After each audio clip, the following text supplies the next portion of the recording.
Hello, everyone, and thank you for joining us for another Colebrook Public Podcast. For those of you who don't know me, my name is Elise, and I will be your host for this evening. Tonight, I want to welcome our guest, David Collins. Thank you for being with us tonight, David. Would you like to tell us a little bit about yourself? Sure. Thank you very much for allowing me to join you on this new venture in the virtual world. So my name is David Collins. I was born and raised in Colebrook, New Hampshire. Lived there till my mid-20s, and since then I've actually lived in southern New Hampshire. But history has always been a great passion of mine. From the time I was a very young man, there was a lady in the community, which many people at the time knew. Her name was Audrey Noyes. She had an antique shop up on North Main Street behind the present Lambert's Produce. And at a very young age, I showed a great interest in history, and Audrey really tuned me on to Colebrook history, local history. So it really became a huge passion of mine, and so much so that when I was 21 years old, back in 1992, I actually organized the Colebrook Area Historical Society. We actually created the museum that's in the town hall right now, and then later when the Tillotson Center was developed, we actually created a museum annex there, and really been acquiring, lots of Colebrook memorabilia. And again, history has been a passion of mine. So I've really become a student of local area history since the time, again, young child. And the neat thing is when I really got impassioned about it when I was a very young man, there were some wonderful individuals around. Many names you may be familiar with: Dr. Gifford, gentleman Richard Levitt, Ellsworth Bunnell, Marguerite Wiswell, Ellie Gooch, Bud Hulse, individuals that really had a great passion for Colebrook history themselves. And really with them, I learned a lot about history and researching history, and really helping to tell the stories of the history of Colebrook and the greater Colebrook area. So it's really become a great passion, and this is something I enjoy doing on a regular basis. I'm kind of a nerd when it comes to history. So Thank you, and it's great to have you on. Before we start, I'm sure you can kind of tell what we're talking about from the title on the screen. Before we start the presentation, I just want to mention that if you have any questions throughout the presentation, if you're joining us on Zoom, you can post them in the chat. And if you're on Facebook, leave them in the comments, and we will have a question and answer time at the end of the presentation. And enjoy. Take it away. Thank you very much. So welcome, everybody. I thought we'll take a little bit of time here, and certainly a great time of year to talk about aviation in the Colebrook area. And the best way to start with aviation, I think, is I'll jump right to my first slide, and we'll talk about, where aviation began, where this thing of flying really began. And it was really in 1903 when the Wright brothers flew their first powered airplane in North Carolina. Many of you are familiar with this picture. It's something I pulled off of the internet. And the Wright brothers had that flight that lasted for a couple minutes and about 852 feet. And from that really expanded, what we consider basically flying today, airline transportation. But the neat thing is, keep this date in mind, 1903, because 1903 is pretty interesting, because North Carolina, 1903, we're talking Colebrook, New Hampshire at the turn of the 20th century, 1900, small little hamlet in the very upper reaches of the Coos Valley. And, what happened is air travel became very prevalent and very quickly came to Colebrook. And there is actually recorded in Dr. Gifford's History of Colebrook, he records the first plane that was ever in Colebrook, some just short 9 years later. It was a biplane owned by Henry Atwood, and it landed in the Parsons Meadow. And Dr. Gifford, in his History of Colebrook, describes it as this essentially 12 Curtiss pusher. This is what the plane looked like. And they actually flew at the Parsons Meadow. Now, some of you may wonder, well, where is the Parsons Meadow? The Parsons Meadow is, interestingly enough, the fields that encompass the present Colebrook Airport. So it's interesting how later an airport would be developed in Colebrook from that location where the first plane actually flew into Colebrook. They said the gentleman came to town, he flew in, he made many passes over town, and you can imagine we're talking 1912 here. Really, the automobile has just barely come to Colebrook. It's still a lot of the horse and buggy days, and they see something flying overhead for those people, it must have been almost like an alien spaceship, I think, to see that. So really neat that within 9 years, aviation had found its way right up to Colebrook. And again, Colebrook really became, soon developing it through the 19 teens. There was a gentleman by the name of Norman Parks. Norman Parks was quite an entrepreneur of his day. The business that he owned, he actually brought the first business dealership, auto dealership to Colebrook, a Buick dealership in 1912. And Mr. Parks essentially was, his business was located where what we call the Williams Building, the corner of Main Street and Spring Street, right? The lot next to where the Chamber of Commerce office used to be and where Sandriando has their florist shop right now. And that was Norman Parks, again. And what he did is he actually was very entrepreneurial. He brought the first bowling alley to Colebrook in the basement of his building. And he also brought the first plane to Colebrook, the first really local that owned the plane. And what he did, he flew around town, and this is a picture of it. This is taken from a book, Colebrook Yesterday, which was created during the 1970 bicentennial. And Mr. Parks, again, he flew it over town. What he did was, is an interesting story, that what he did is on top of his Buick car, he painted like a big white stripe on the top of the car. So when his wife was driving around town, he could get up in his plane and fly around and actually see where she was on the ground. So really neat story. And really he tried to develop, I think what he did, the time you can see lists on the Buick dealer, he actually, those signs you see a lot of times at the beach, the planes pulling on those signs, that's what he did. He actually used his plane for advertising is what he did. So really neat that he was the first aviator. But, the follow-up is, well, where did he land his plane out of? He didn't land on the Parsons Meadow. Where he actually did was, this is the upper fairways of the Colebrook Country Club. And this is a view looking from the Colebrook Country Club right now, today, looking out east.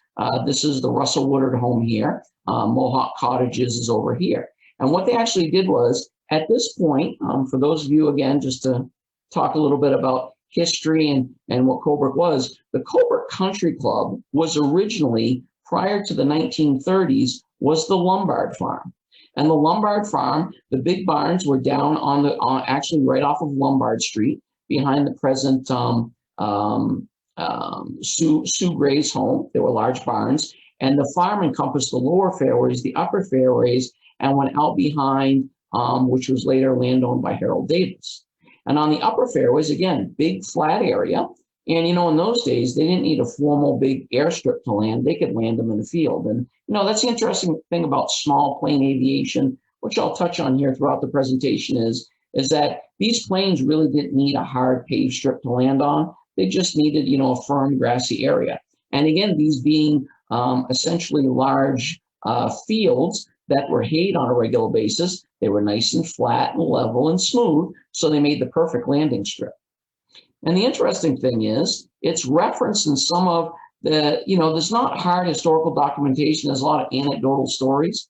And one of them talks about that the first potential really hangar could have been this. And you look at this building and say, okay, this is a barn, what is this? Well, folks, this is actually the main part of the building of the Colebrook Country Club. And this actually, over time, when the Colebrook Country Club was developed in the 1930s, they took the barn, the barn for the upper fairways, they moved it back towards the edge of the hill, and they actually converted this into a clubhouse that they used. And again, I don't think the building was actually used as a hangar. I think what it was is the plane was simply stored outside next to it, but I think they used this for gasoline and other supplies for the plane. But Norman Parks flew his plane off of, they talked about the upper fields of the Lombard Farm, and this is where it would have been. And certainly, at this point, about 1920s, the Lombard Farm really was just being hayed at this point. You can see this farm, this picture was taken probably about 1915, 1920. The building is in a little bit of disrepair, so I really think what it used as was a storage, and they parked the actual plane outside it. Really kind of interesting, and to think today that this is the main building where you would go in. This would be where the main dining room is. There's been a lot of additions built on the Colebrook Country Club building. So that's what this building is. Some of the early aviators, they kind of flew around. One of them was gentleman by the name of Jack Condon. And again, this is, we're talking like 1920s, early 1930s. And again, So what they did is any good level spot and field, and really the northern part of the state, then Colebrook area, Canaan, Leamington, there were a lot of large fields, so great spots for these aviators to land their plane at any time. And really at the time, they really didn't have big hangars for them. What they did is park their plane maybe next to a barn or something, and certainly had the fuel and the maintenance on it to run these planes. Again, very simple, very simple aviation at that point. So where really one of their landing strips were, this is an overview of Colebrook. And what we're looking at here is we're looking at the former Colville farm. So actually, if you look at my cursor, if you can see this, at the bottom of the screen here, you're just about the Colebrook-Leamington Bridge. This is going north. And what it is, the Colville farm would be essentially when you go across the bridge in Leamington, you go north, you go kind of around the gravel pit. There's what's left of the farm. It's a Tom Frizzell residence now, and you go on that straightaway. The field in back was a very well-used landing strip at that period of time, 1920s, 1930s, 1940s, because what happened is, as soon as the Colebrook Country Club was developed in the early 1930s, they stopped using it as a place to land the planes. So this particular spot over in Leamington was a great place to land planes and was used on a regular basis. And there was at that time in 1929-30, there was a place there called the Bluebird Pavilion.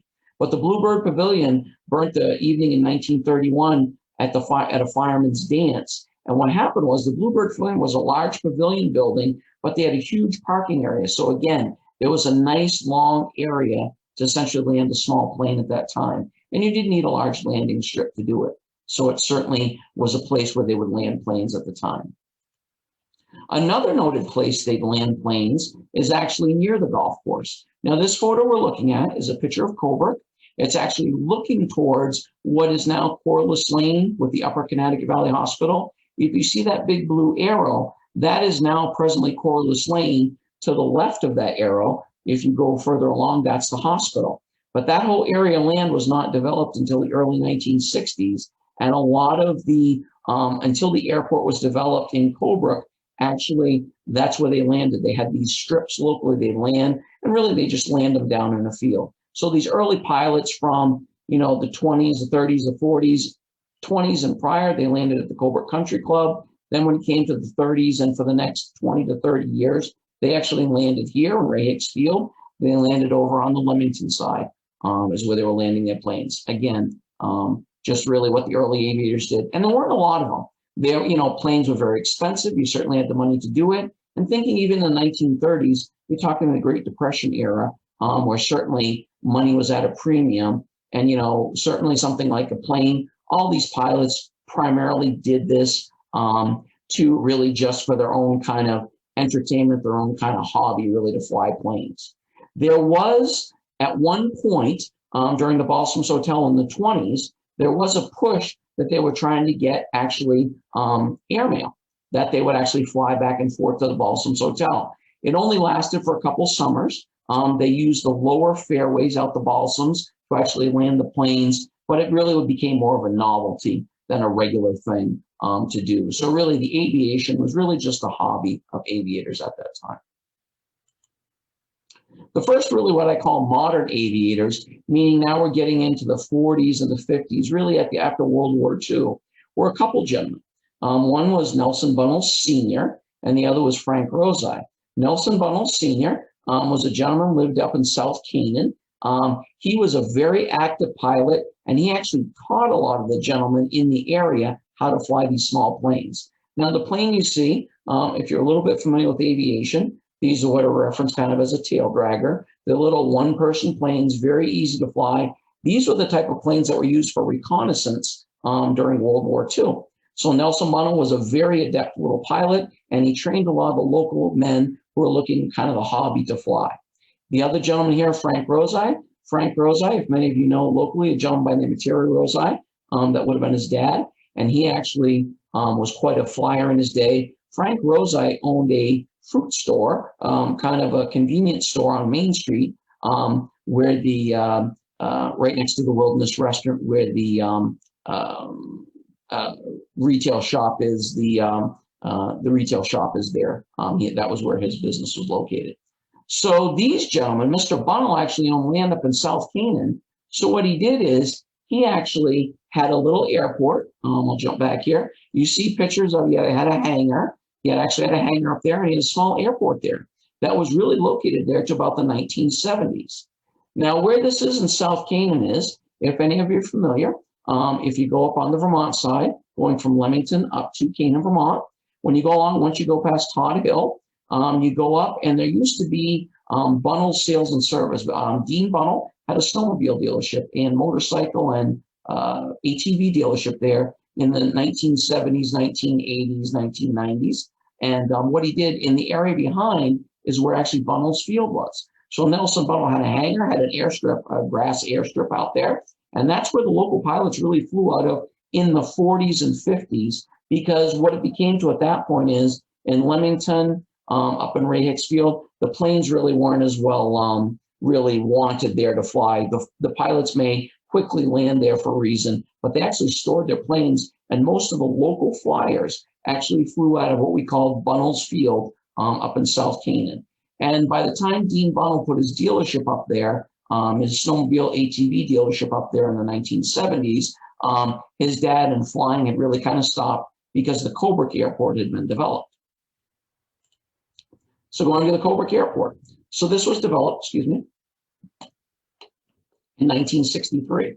And really what it came to is Russell Ingram, who was president of the Farmers and Traders Bank, which is now Citizens Bank, and local businessman Robert Shaw, who at the time ran a concrete company. Fred King was a local Ford auto dealership, and Irwin Parkhurst with his brothers ran a building supply company in Columbia. They were all really interested in flying. Irwin had actually was a pilot at that point. I think he learned flying in the military, and he really enjoyed flying. So what they did, kind of spurned on by Russ Ingram, who really wanted to get this going and get a local airport. Flying was really a neat hobby for him. They liked to do it. The local businessmen, things were really ramping up because they found, you could go out and get your private pilot's license very easily and really start flying very easily and quickly. So what they did is they reached out to Dr. Gifford. And because, again, where the present airport is today, it's a nice flat area of land. At the time, it was only a field. And what he did is these 3 or 4 businessmen formed this little corporation called Skip. And what Skip was essentially a little corporation that was formed to build a formal airstrip where they actually bulldozed the land, put good hard-packed gravel in it, and essentially made an airstrip. Essentially now it's really more of a grass airstrip, but I can even remember because my dad was a pilot in the early mid to late 70s, and that actually was more of really a gravel strip. Over the years, the grass has kind of grown in, but they kept it because there was so many guys flying out of the Colebrook Airport that they actually had that. So Skip was simply formed as a little corporation to build the runway. And what they did is Dr. Gifford essentially gave them a kind of a gentleman's agreement, gentleman's lease to essentially lease it and put an airstrip on there. He owned the land. To this day, the Gifford family still owns the land. And they started building hangars, what they did down at the airstrip at that time. And again, this became a very, very popular thing. Really, it got to a point that most of the local businessmen were very interested in flying. There was some that have flown in the military, and they came back and they got themselves a small plane. It was very inexpensive. It was a lot of fun. And these guys formed flying clubs where they would own the plane and they would go out on weekends and fly around the area. They might fly down to Lebanon, New Hampshire, fly down to Manchester, fly over to Maine, fly over to Vermont, and just, enjoy the scenery, enjoy kind of the hobby of flying small planes. So during this time as well, the Civil Air Patrol. So the Civil Air Patrol really came out of World War II. That's when the Civil Air Patrol was formed. And it was really a civilian air patrol is what it was. And as flying became really popular in Colebrook after they built the airport in '63, it really took off like gangbusters. And for that reason, in the late 1960s, they formed a local Civil Air Patrol squadron. We haven't had one in Colebrook, I know, for many, many years. But I know when I was a young boy growing up, there was one. And what it is, it's young people. Essentially, I think it starts at about 10 or 12 years old. You can join the Civil Air Patrol. You're kind of learning some military discipline. It's based off of the Air Force. And what you do is you fly these kind of missions where you go around, like for somebody that's missing, take small planes out and search, understand and learn about aviation, and get them a little about the military experience, and actually just kind of have a lot of fun enjoying small planes. So a couple local individuals really were the leaders of the Civil Air Patrol locally. One of them here is pictured here. Gentleman we still see around the community is George Heel.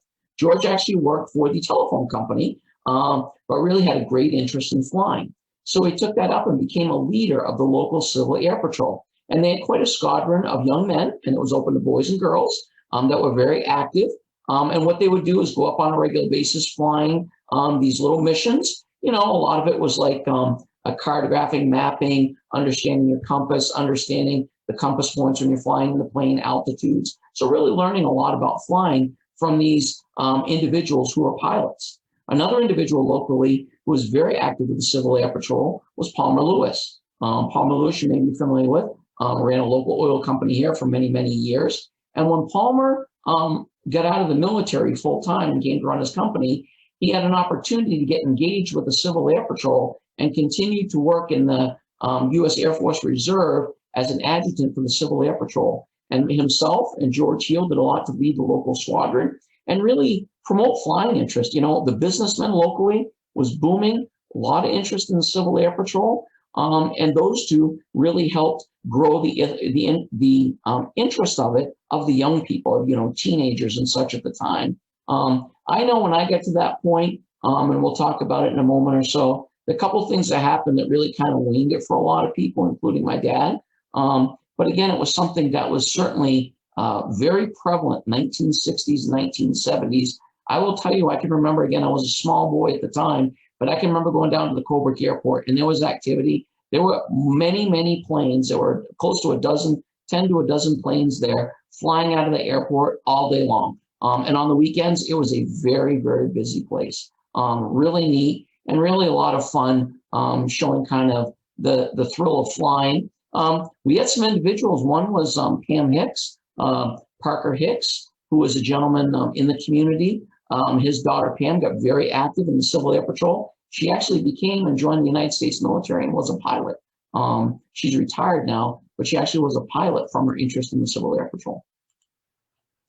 So, you know, the also thing we think about, what type of planes did they fly at the time? You know, we're not talking commercial jetliners here. We're talking, you know, small type of flying planes. You know, the first one to the right, the little yellow plane, that's what they call a tail dragger. That's kind of a two-seater little plane, probably one of the easiest type of planes to fly. And really what it is the pilot's in front and the passenger sits directly behind them. I've flown some of those. They're fun little planes to fly in. Enjoyable. The other two planes are really Cessna, which was a popular brand at the time, and they had these upper wing and lower wing planes. Most of these planes were 4-passenger planes. So the pilot and co-pilot would be in the front seat, and then you could have room for 2 in the back. These are planes, the high wing Cessnas. As a young boy, when my dad was one of the gentlemen in a couple flying clubs locally, I used to go up in those little planes and fly as a young boy, and it was a lot of fun. Really enjoyed it. Really great to get up, and you know, it's different. It's a different feeling if you've ever flown in a small plane compared to a commercial jetliner. You know, in a commercial jetliner, there's certainly a G-force when you take off. Your ears are popping. You know, you really feel that jet propulsion taking you up in the air. You know, in these small planes, when you take off, it's just nice, simple, easy. It's like you're floating right up in the sky. You know, and then you go around, and when you come back down, it's just nice, easy thing. And the hardest part about it is just a little bit of landing part.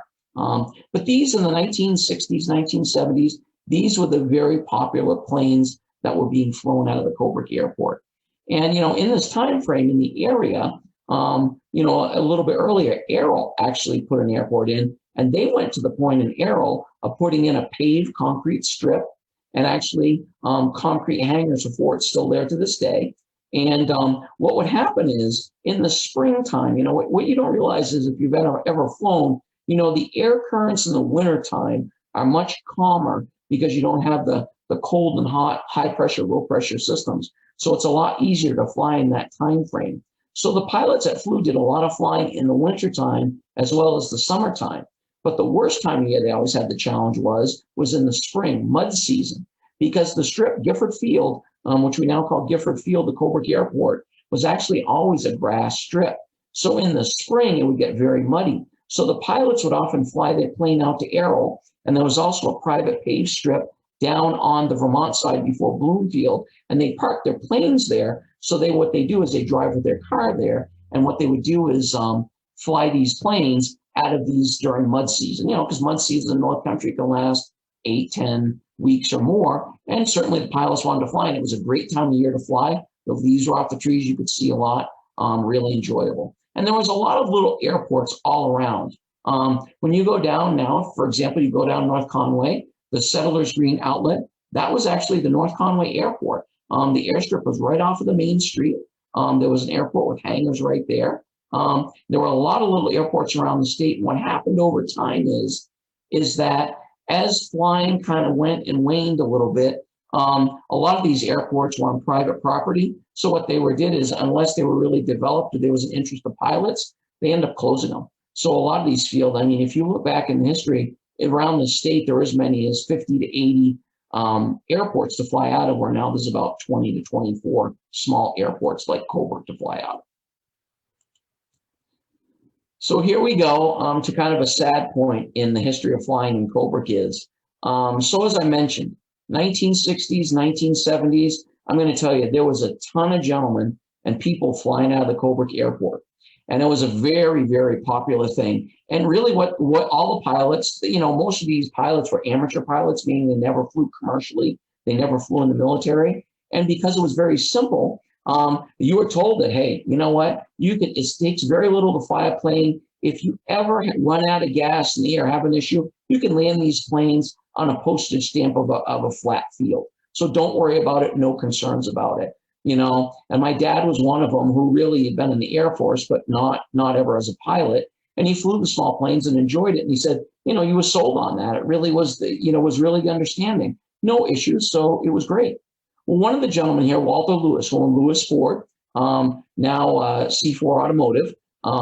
So what he did was Walter Lewis, again, as a new car dealer, would go around a lot to pick up cars. It's a very common thing. You come in Colebrook and you say, I want a blue pickup of this style, and dealers will reach out to other dealers to get cars. So what Walter Lewis did, because he loved to fly, flying was absolutely just enjoyed the heck out of flying, learned to fly and flew a lot. What he would do was take a couple of gentlemen with him in his plane. He'd fly into the local airport where the car dealers were, have the local car dealer come out to pick these guys up.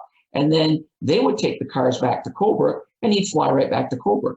I'll tell you, on these small planes, you can fly to Manchester in like 50 minutes to an hour, right? So Colebrook to Manchester is 2 3/4 hours. In a plane, it's, a third of the time. So he did this as a really speedy way to do it.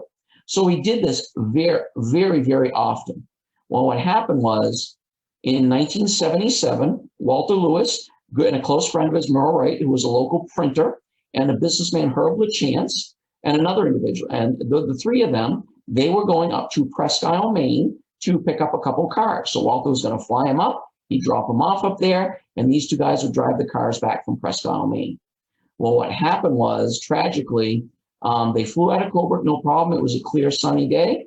Felt everything was fine. When they got up in northern Maine in the Allagash region, up in, if you're familiar with Maine, if you go out towards Rangeley and up, if you're flying direct by the bird flies, it's very remote territory. And what happened was, and we know this from eyewitness accounts, there was a forest ranger, Maine forest ranger pilot who was in communication with them. They ran out of gas in the air. And what they did is they went to crash land the plane, and they found a woods road that was a long straightaway woods road. And they thought, well, we'll crash land it on it. And what he did was he was told by the other pilot, I'll follow you in. Once you land, I know it's probably going to be a difficult landing. I will get help coming. And he was radioing for help. But we're talking remote wilderness. Well, what happened was, sadly, what they didn't notice was, as they were crash landing the plane, one of the wings sheared off and the plane landed on the road. But what happened was there was a large gravel pile of dirt blocking the road, and it killed them all instantly. So very sad story in Colebrook. What it did do, however, was it really quashed the spirit of flying in Colebrook. Flying clubs very quickly, within a year or two, disbanded. Really, it was the gentlemen who had flown in the military, understand the risks of flying, kept flying, but it really stopped a ton of local businessmen, a lot of local individuals from flying. And really, since that tragedy in 1977, the Colebrook Airport has never seen any type of the activity of flying as it did in that era. Like I said, I remember as a young boy, the Colebrook Airport on the weekends was a ferry hopping little place. And it really scared all of them. They realized how really serious flying could be, and they stopped doing it. And it's really sad that that happened. Great individuals we lost. So again, the aftermath, all these little flying clubs, the businessmen, several of them get together and own a plane, fly it at different times, disbanded. The interest waned. Very few new pilots started flying. And the older pilots over time just retired from flying. Nobody really filled their void. It was sad because the Colebrook Airport started with 2 little hangars, and you got to a point there were 10 hangars there holding planes, and it's never been the same since. We look at the airport today. Again, these pictures are taken a few years ago, but you've got a few planes that are still flying out of Colebrook, not anything like it is. Some of the hangars are actually used for storage now. The interesting thing about the hangars are they're all privately owned, but they're technically on property owned by the Gifford family, but they basically have a lease. They have an agreement with them for the airport. So the airport is still technically privately owned, so it's a quasi-public entity they renamed it Giffords Field today. So some of the names, in the 1960s, 1970s that flew, Dr. Gifford, he had his own plane, he flew a lot. Carl Jackson was a gentleman who lived on the Vermont side. He actually was a pilot in the military, a very good, talented pilot. So he flew his entire career. I remember as I got older, Carl Jackson was one of the pilots after that 1977 tragedy that continued to fly and really enjoyed flying a lot.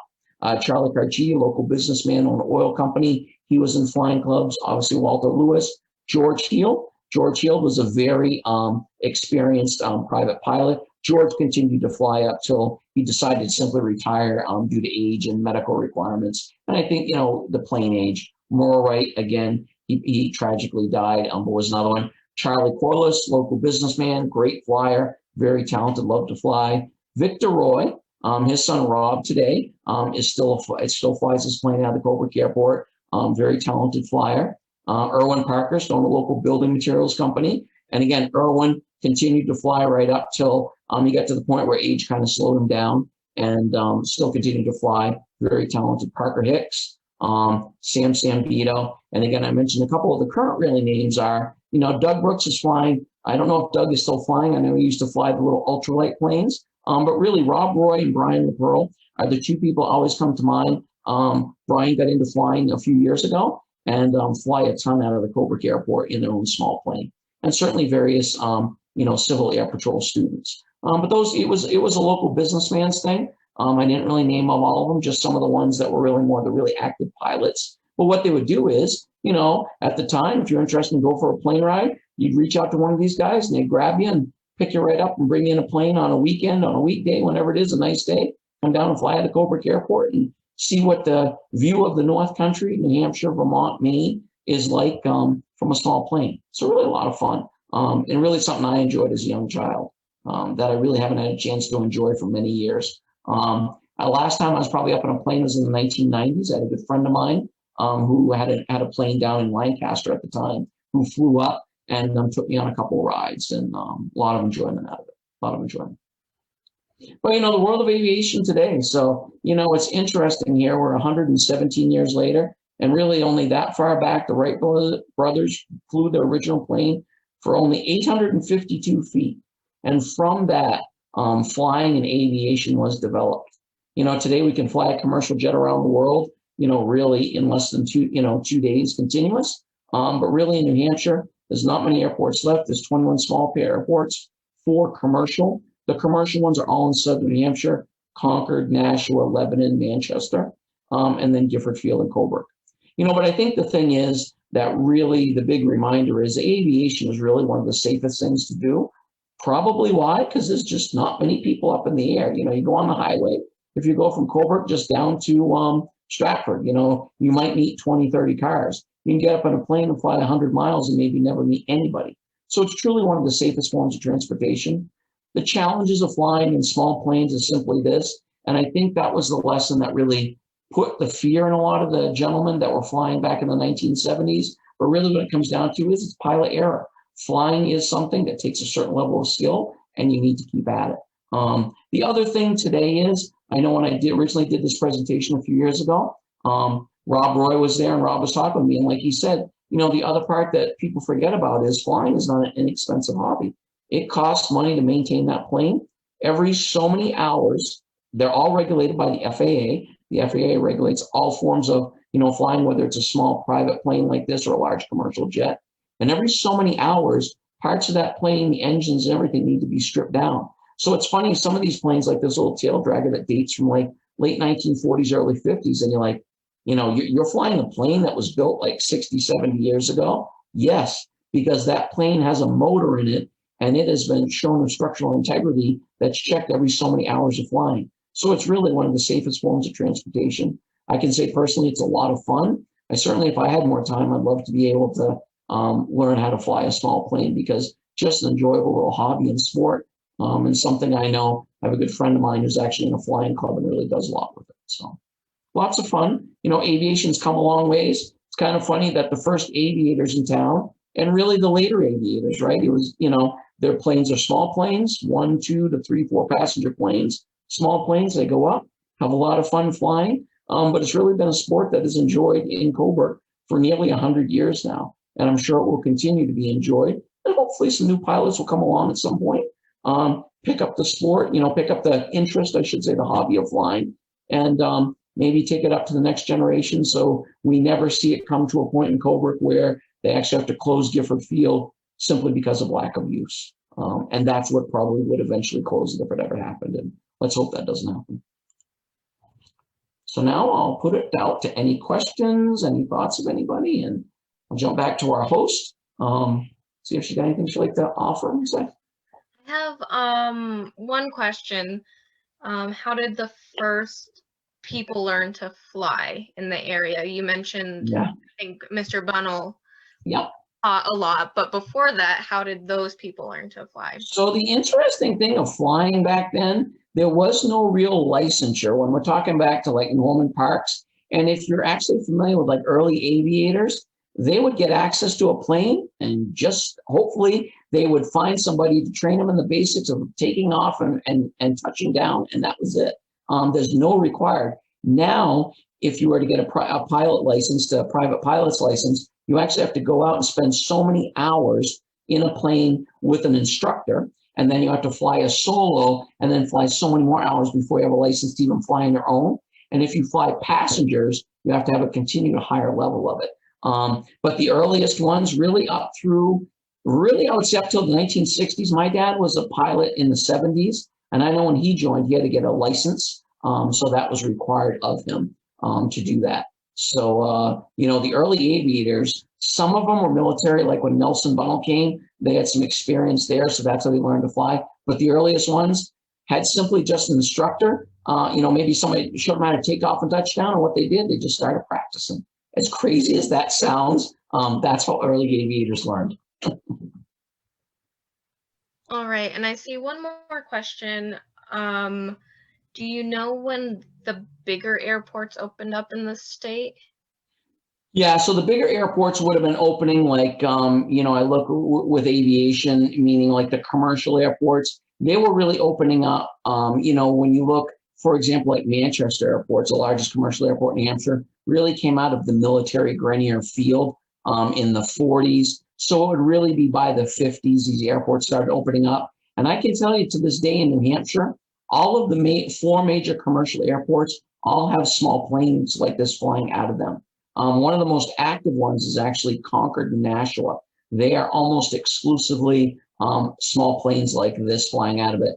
Lebanon and Manchester have commercial flights daily flying out of them. Lebanon is small private jets flying out of it, but they have these small prop planes flying out of them, is what they do. But it was in that time, again, like the early pilots could fly anywhere, these little fields, these little local airports really jumped up everywhere. There was, again, no real licensure and everything. I do have from my dad an early airport guide. It's probably like 1973, 1972, something like that. So it's about 50 years old.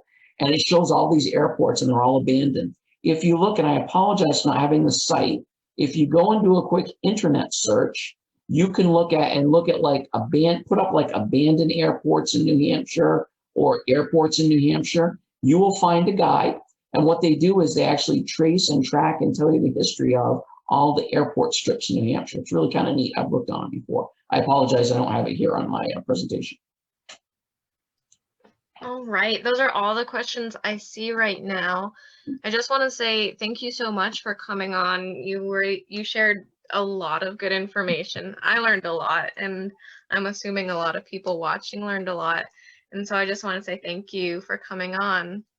You're very welcome. And certainly if anybody has any questions, I on Facebook, I manage the Colebrook New Hampshire 250th celebration page, as well as the Colebrook Historical Society page. And if you just throw a question in there, that's the easiest way to get a hold of me. I'm more than happy to answer any questions on aviation, Colebrook, or any other history questions you have. If I don't have the answer, I'll try to find it for you or get you a source where you can find that. So I definitely have a lot of resources out. Awesome. And also, if anyone forgets where to find that, they can send questions through the library to you. Yep. All right. Well, thank you everyone for joining us. And if you do have any more questions on the Facebook video, make sure to leave them below and we can make sure that David can see them and get you the answers. And have a great night. Thank you.